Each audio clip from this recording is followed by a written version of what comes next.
Welcome to Biblical Research and Innovation Network for Africa. On this channel, we bring theology to your doorstep. In this video, we are going to consider an aspect of ecclesiology. Ecclesiology has to do with the study of the nature, the purpose, and operations of the church. And here we want to consider what the church is briefly, and also what it is intended to do in this world. The English word church derives from the Greek word ecclesia, which means an assembly of the called out ones. In ancient Greek community, the word ecclesia was used to describe those who are citizens of a city and have been called to gather. So an assembly of the citizens of a city who have gathered somewhere. That was referred to as the ecclesia. It is like an African society where the chief has asked the gongon beater to beat the gongon so that people will come and gather for an important information. When they gather at the town square, then that assembly or that gathering is referred to as the ecclesia. The New Testament writers used the word ecclesia in reference to people who have responded to God's call to salvation. God is calling us to come to Him and be saved through Jesus Christ. That is the work that He did on the cross. And so whoever has responded to this call is part of the ecclesia. Therefore, the church that we're talking about has to do with the human person and not any building somewhere or any external object somewhere. The corresponding Hebrew term for ecclesia is kahal, which is used in the Old Testament to refer to an assembly of the called out ones, the people of God. So when God called Israel, they were referred to as kahal, meaning people who have been called by God. They are God's people and they are under God's protection and care. So in the Septuagint, kahal is then translated as ecclesia. The Septuagint refers to the Greek version or the Greek translation of the Hebrew Bible. So the Hebrew words are then translated into Greek. And the word kahal, which is an assembly of God's people, was translated as ecclesia. And what it then means is that when the New Testament writers use the word ecclesia in reference to the New Testament believers, the point they underscored is that the New Testament church is a continuity of the Old Testament church, meaning that New Testament believers are also people of God, just as the Old Testament believers were people of God. And we can say that the New Testament believers are citizens of God's city, of which God is the king, just as ancient people of Israel were God's people, or people who believed in God in the Old Testament were God's people, and they were part of God's city, or they were citizens of God's city. The church may be considered in terms of universal dimension and local dimension. So we have the universal church and we have the local church. The local church has to do with a gathering of people who profess to be Christians at a particular location. So if I am in Sunyane and I am at Penkwase and I go to my chapel, the people who meet there, we form a local church. So wherever you are, wherever you meet with people under a tent, under the tree, in your chapel, or in the house, you form the local dimension of the church. The universal church has to do with people from the time of Adam up to the time that Jesus will come, who are believers in God. So it has to do with believers of all places and of all time. I am part of it. You are part of it if we truly believe in Jesus Christ and we are really Christians. Then we both are part. And somebody who died some time back is also part. And somebody who is yet to come is also part, provided the person is a true believer or was a true believer. Aside the universal and the local dimensions of the church, we can also consider the church as visible and invisible. Right now, I profess to be a Christian, and in fact, I am. You can see me. So I form part of the visible church that can be seen. But in actual sense, the church is invisible because it is only God who knows the true state of a person's heart. So the fact that I say that I'm a Christian does not necessarily mean that I'm a Christian. It could happen that I am not, but I'm only deceiving myself or deceiving others that I am a Christian. It is only God who knows the true state of a person's heart. And so it is spiritual and invisible. We leave God to judge who is part of his church and who is not part. But if you look at it from the human perspective, then you can be pointing to certain people and saying, these are visible people who are part of the church. And that is the visible dimension of the church. And the one that God sees, that is the church as God sees it. The church from God's perspective is what is known as the visible church. Concerning the nature of the church, we can look at it from three dimensions also.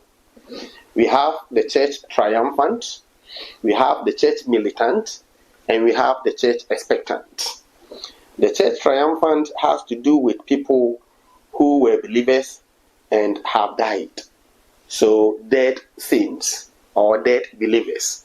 If you had a friend, a relative, a colleague who was a true believer and has died, then that person forms part of the church triumphant.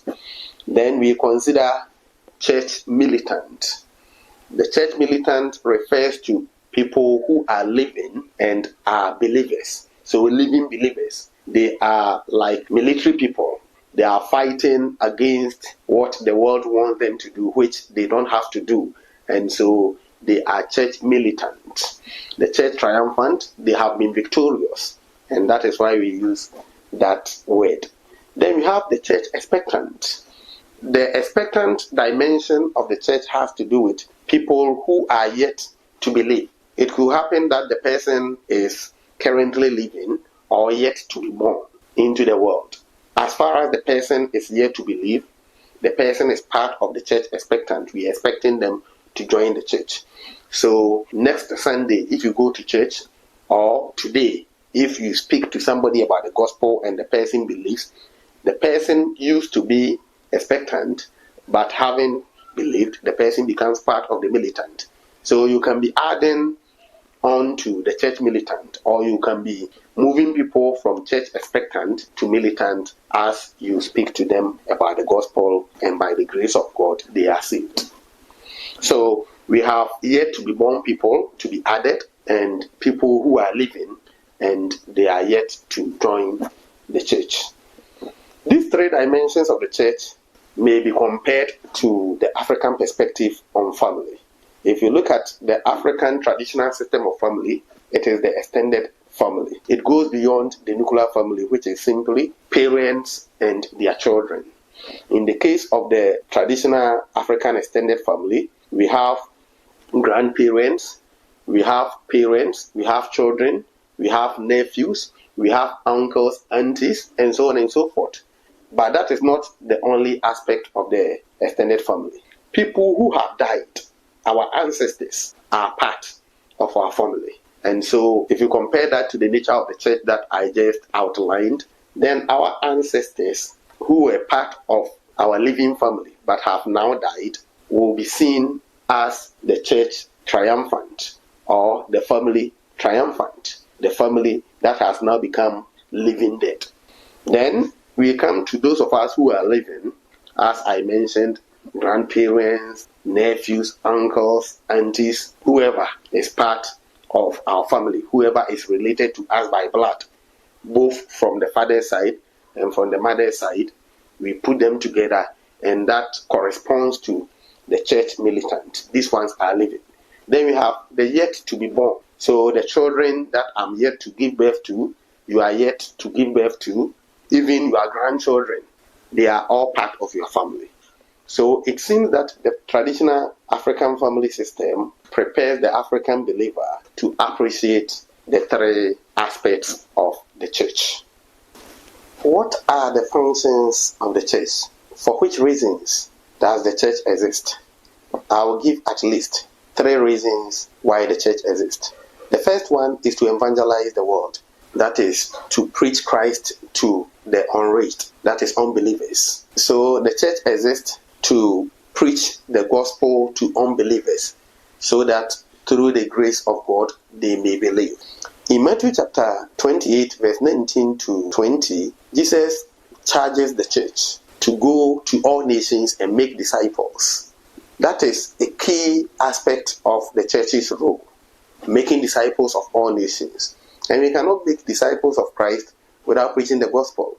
So the church should always be asking this question: the programs that I have organized, my budget, and the decisions that I have taken, how do they contribute to making disciples of all nations?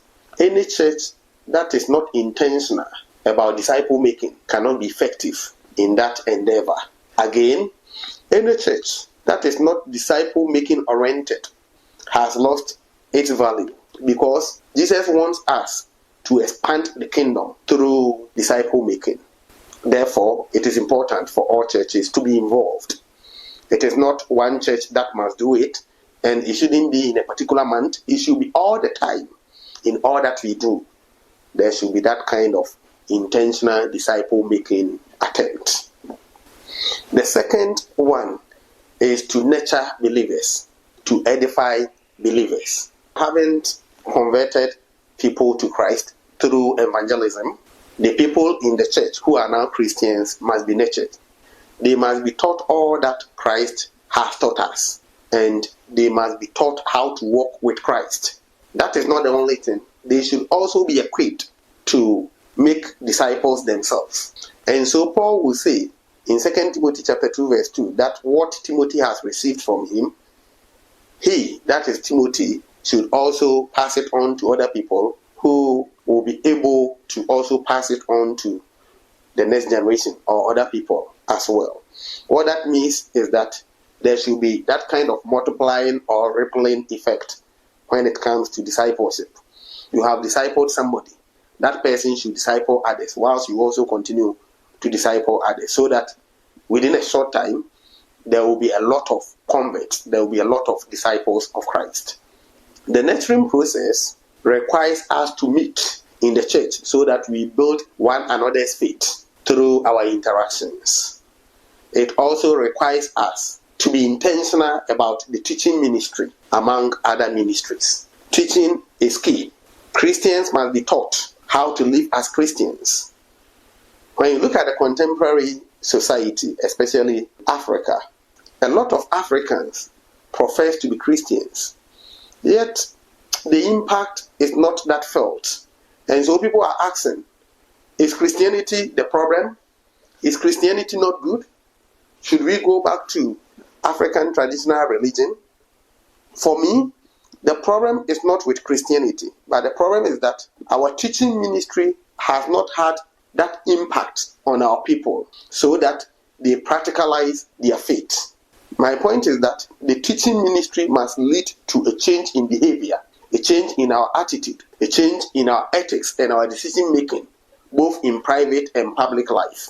If somebody professes to be a Christian and beyond that declaration, the person does not do anything practical to show that he or she is a Christian, then that kind of Christianity cannot impact the society. So the problem is not with Christianity as a religion, but with the way we practice it in our part of the world.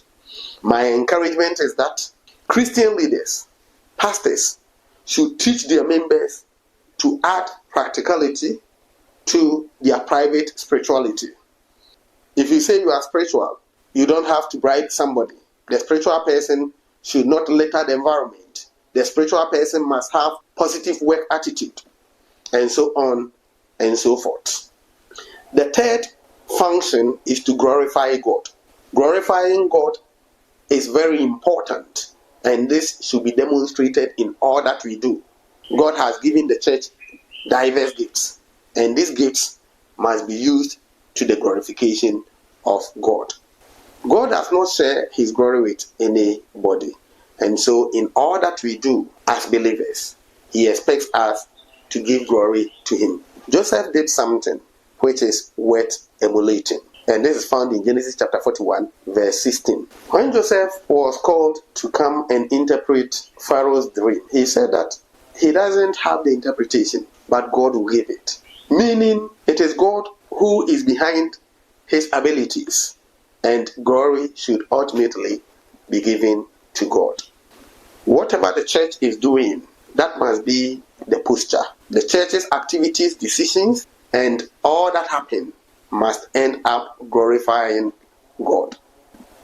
I'm sure this is a good orientation or introduction to the concept of the church. There will be other videos on this subject to be uploaded later.